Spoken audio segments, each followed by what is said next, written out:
Hola, estamos en Generación N, voces que construyen el futuro por Radio Azucena. Y les damos la bienvenida a este editorial donde vamos a hablar de un tema inevitable, que es el recital que dio el presidente de la República en el día de ayer. No vamos a comentar los pormenores de ese recital, vamos a hacer un análisis un poco distinto. Vamos a ir por otros carriles. No vamos a entrar en la descripción del ridículo y de si hubo o no micros para trasladar a la gente, si como hay ya algunas denuncias, se le prometieron alimentos a algunas de las personas que asistieron. Bueno, ese punto vamos a dejarlo de lado. Más allá de que lo investiguemos y que serán seguramente motivo de otros informes. Vamos a centrarnos en la táctica que viene desarrollando permanentemente el presidente Milei para poder llevar adelante las políticas que le dictan sus jefes. Vamos a hablar de los jefes de Milei, no su hermana, a quien él llama jefa o jefe. No, vamos a hablar de sus jefes. Sus jefes son algunas de las grandes corporaciones internacionales. Son parte del poder mundial y parte también del sionismo. Entre sus jefes podemos mencionar algunos de los empresarios más poderosos de la Argentina. Al terrateniente número 1 de la Argentina, que cumple los dos requisitos anteriores. A uno de los industriales más fuertes también de la Argentina y a otros más.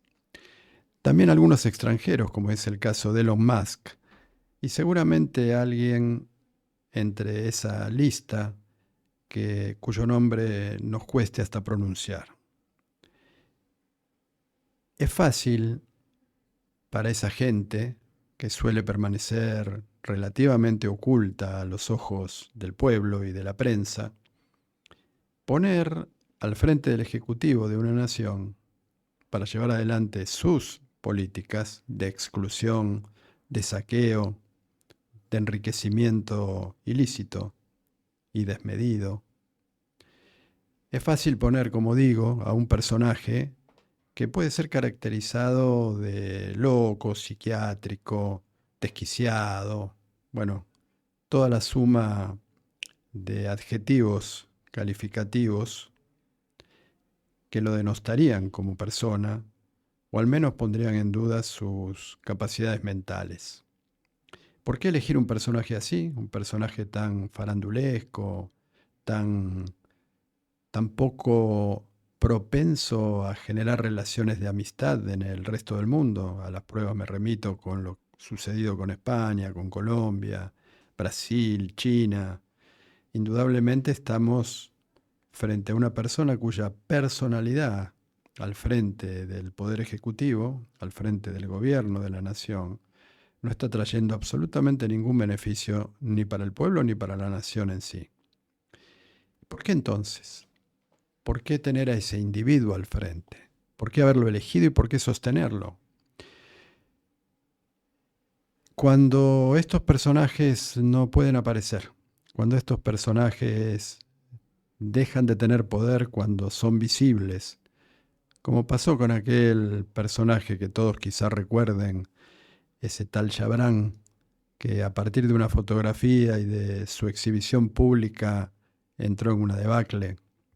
Bueno, del mismo modo, estas minorías oligárquicas al servicio del sionismo y del imperialismo no tienen mejor idea que poner a alguien que tiene una maravillosa habilidad de generar opiniones, de generar debates, de generar bronca, de generar minutos y minutos de análisis, con la perplejidad que todos tenemos de no entender cómo esa persona está ahí y por qué hace lo que hace.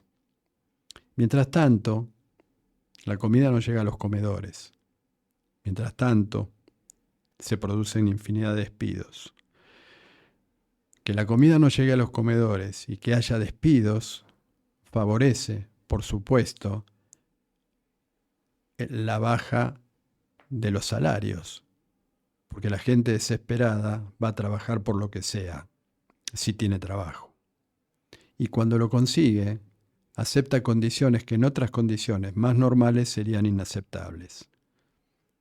Mientras tanto, se producen esos despidos y mientras tanto no llega comida a los comedores, el presidente se pelea con España, pasa 14 horas en Twitter, hace afirmaciones temerosas, pone a un muñeco de torta al frente de su comunicación, como es este personaje siniestro que es Adorni, otro maestro de las cortinas de humo, y así todo.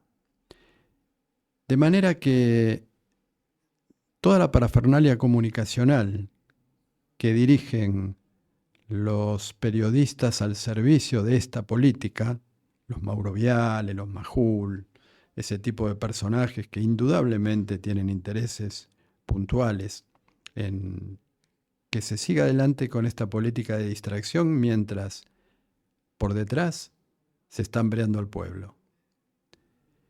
Nadie mejor que una persona que puede ser tildada de loca, que además pasa a ser un excelente fusible en el caso que las cosas se pongan mal, como se están poniendo. A las pruebas me remito con Misiones y el contagio que está produciendo en otras provincias. De manera que si algo tenemos que hacer es tratar por todos los medios de no reproducir las payasadas del presidente, de no entrar en pisar el palito, como se dice vulgarmente, y pasar horas y horas discutiendo o horas y horas puteando por las cosas que dice y hace, sino empezar a construir una alternativa de poder popular, empezar a construir y reconstruir sobre la ruina de lo que está dejando. Es muy grave la situación en el país y tenemos que atender la gravedad de la situación. Tenemos que hablar de que los alimentos no llegan a los comedores. Tenemos que hablar que los medicamentos oncológicos no llegan a los enfermos. Tenemos que hablar de los recortes universitarios. Tenemos que hablar del intento de imponer leyes de saqueo. Tenemos que hablar del rifado de la soberanía nacional. No tenemos que seguir hablando de las payasadas de Milei.